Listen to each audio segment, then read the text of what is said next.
Welcome back to another episode of Dear Source, your Ascendancy Hotline, where you get your daily dose of spiritual guidance, where we dive deep into real life questions and struggles using ancient wisdom and universal principles to find clarity, peace, and alignment. Whether you're navigating relationships, inner conflict, or seeking purpose, this is a space to honor your journey with compassion, non-judgment, and insights. Drawing from the universal laws, A Course in Miracles, the Law of One, and the Hermetic Principles, we are here to find answers, connect to the truth, and elevate your path to healing and growth. Now let's get in today's letter and connect with the wisdom of Source. And today's letter comes from Lost in the Extremes. And it says, Dear Source, I've struggled with addiction for as long as I can remember. It feels like everything in my life turns into an addiction. Drugs, alcohol, working out, sex, no matter what it is, I take everything to the extreme. I chase highs in every aspect of my life, and yet nothing seems to fill the emptiness and bring me lasting peace. At first, I thought it was just about finding the right outlet. But now I realize it's deeper than that. No matter what I pursue, it's like a temporary fix that fades away, leaving me feeling more lost and empty than before. I'm trying to figure out what it is that I'm really seeking, but I can't seem to find it. I keep hoping the next thing will be the answer, but it never is. I'm exhausted from this cycle of highs and lows. I want to break free, but I don't know how to stop myself from turning everything into an obsession. How do I fill this void without falling into another addiction? How do I find real fulfillment and peace? Please help me understand how to heal from this pattern and find a way to live in balance. Lost in the Extremes.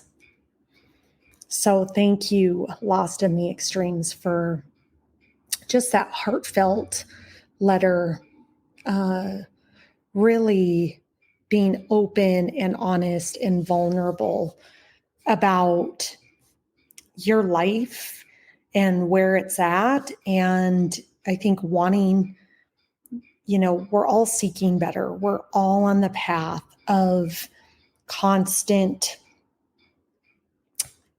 returning to self. And it's not about improvement. This journey is about remembering the truest essence of who you are.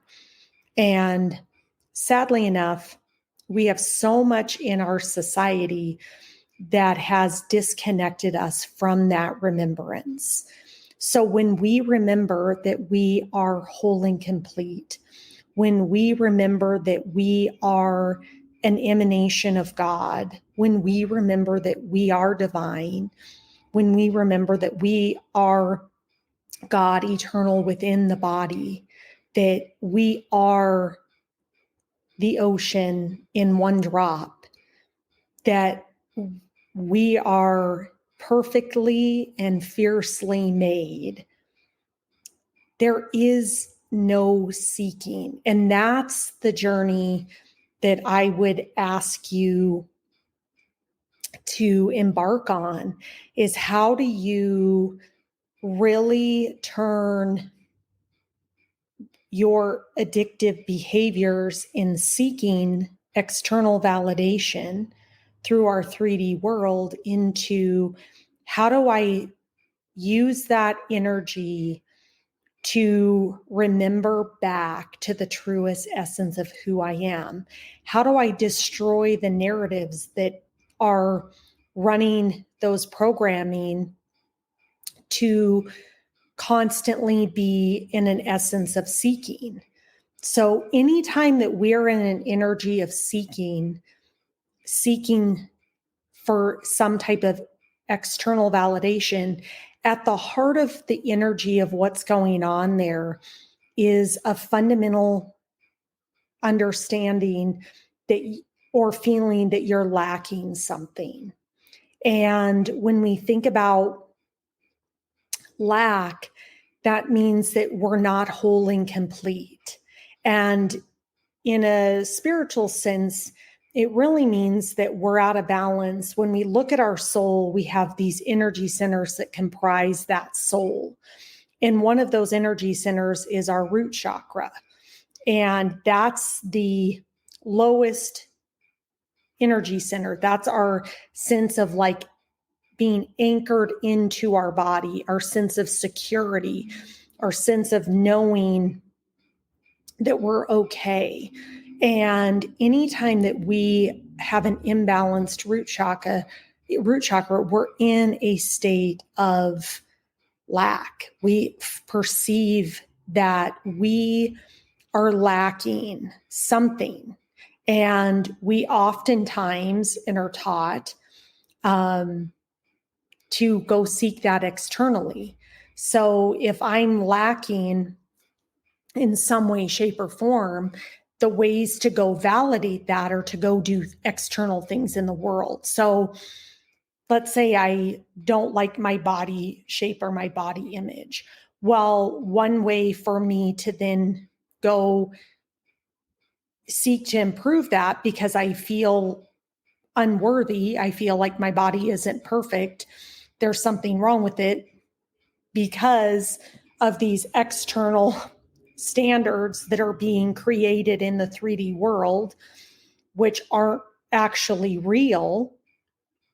We then turn to behaviors to fill that worthiness of like, if I just have 6-pack abs and I have no body fat and I'm super cut, like people are going to think that I'm worthy of, like I'm worthy. And the reality is like, if the energy of which you're starting from is lack and imperfection, all you're going to continue to generate is more lack and more imperfection.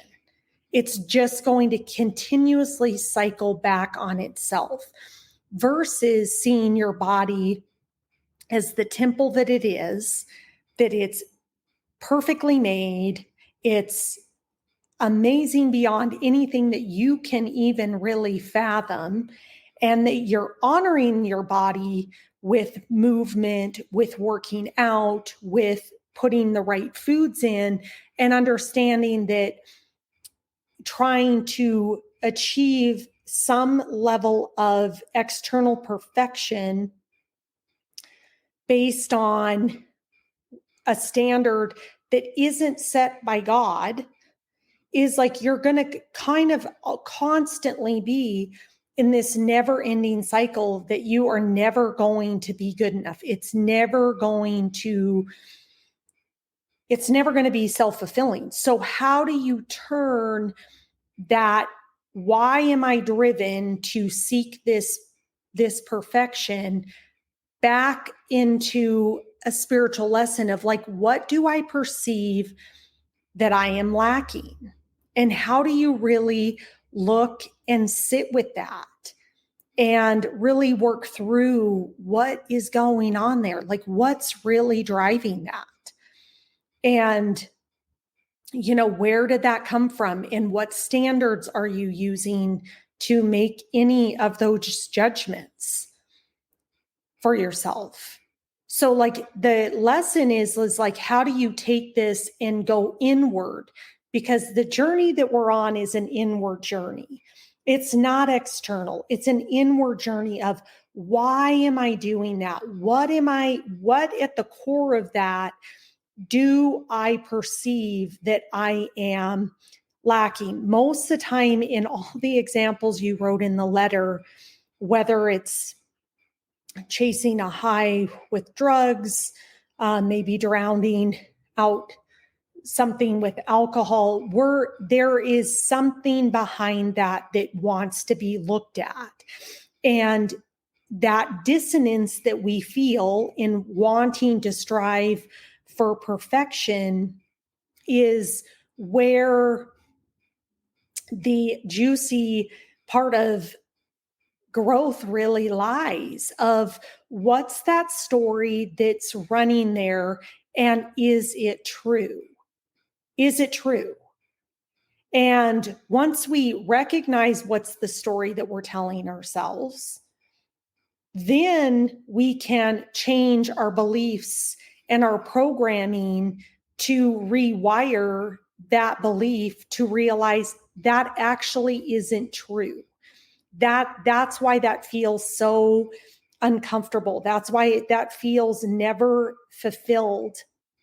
That's why it feels ugh, like I don't even know all the words to describe, but the uncomfortable, unpleasant, unhappy feelings are because we're not in alignment with our highest self. Our emotions are our GPS to bring us into alignment. They're not to be ignored.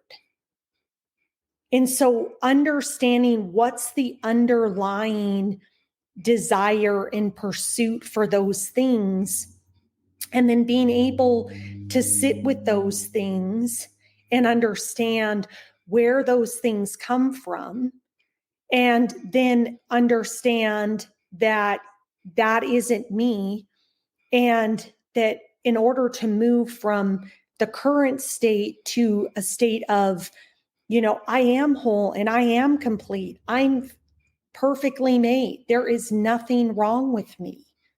I don't need that in order to feel good. I don't need that external validation in order to feel well. So that's the real journey that we're here on, is to use these things to look at ourselves and to recognize, where do I feel incomplete? Where do I not feel whole? What is truly driving that? And how do I use that to then really look inwardly to change that inside myself, to rewire, to re-anchor that belief, to then go, actually, I don't need the external thing that I was using to fill that up. I actually went in and sat with that and did the work and acknowledged what was going on there. And anytime that we're using, let's say, substances, anytime we're using, any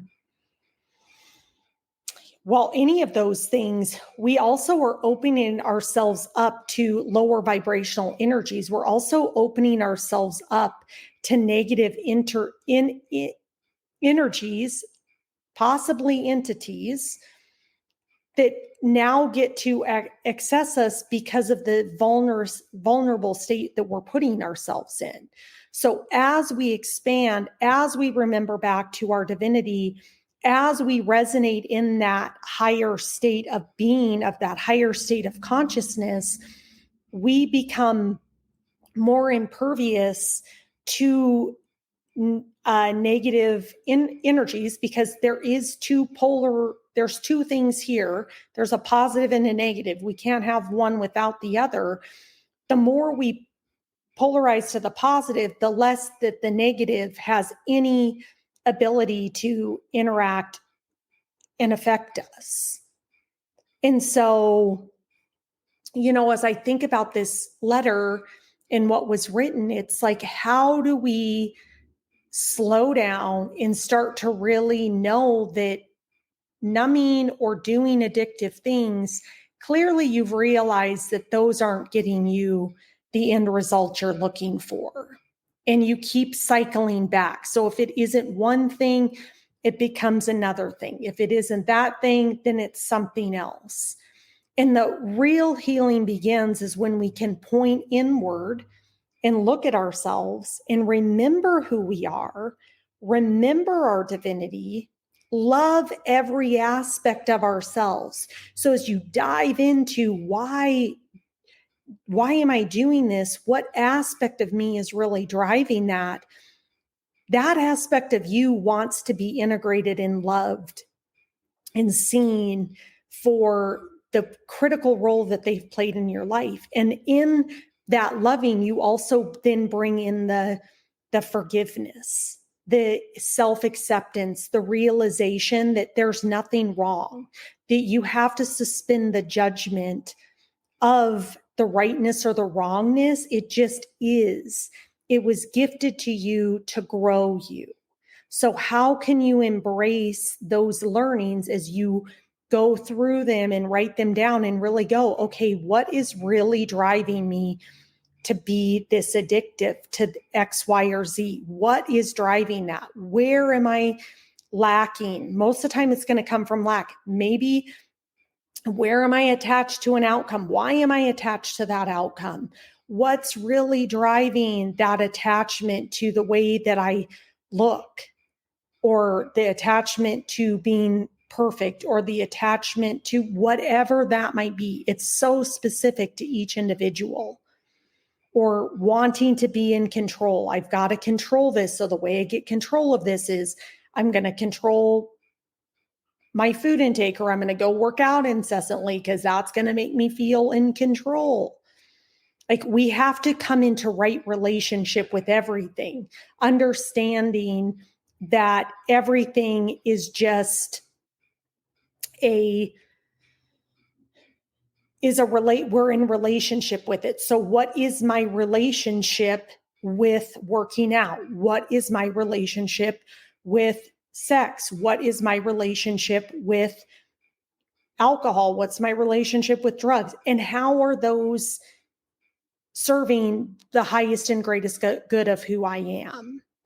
And I'm not saying it's like poof magic overnight, but I think the real work begins in getting really real with yourself and figuring out what's really driving the underlying motivation, what's really driving that behavior, what's really there, and being willing to sit with that, acknowledge it, and then bring it into union with the wholeness of who you are, because that piece of you is so valuable. There's something probably so insightful that you need to know from that piece of you. So this is an opportunity to really look inward, because that's all this journey is. And this journey is about cycles of death and rebirth. It's about realizing that everything that we contract into, that we agree to as each and every one of us, to teach us the lessons that our soul needs to know, and to know that there is nothing wrong with you. You are divinely and perfectly made. And the things that we have to break out of in this society is truly remembering that. That's the fight that we're in. We are in a fight to remember how divine we are. That's it. That's it. That's all we're here to do. And on this journey, we are here with the ups and downs, the trials and tribulations. Each and every one of us has things that we contracted into, that we agreed to work on and to teach us our soul's lessons.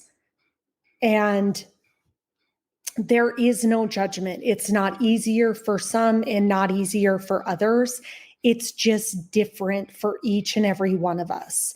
And the whole goal here is for us to remember back to our divinity, back to the truest essence of who we are, that we are an emanation of God, that we were God made manifest in this body. The only way God can even experience himself, herself, itself is through each one of us as a human being. God would not even know God if it weren't for the human experience.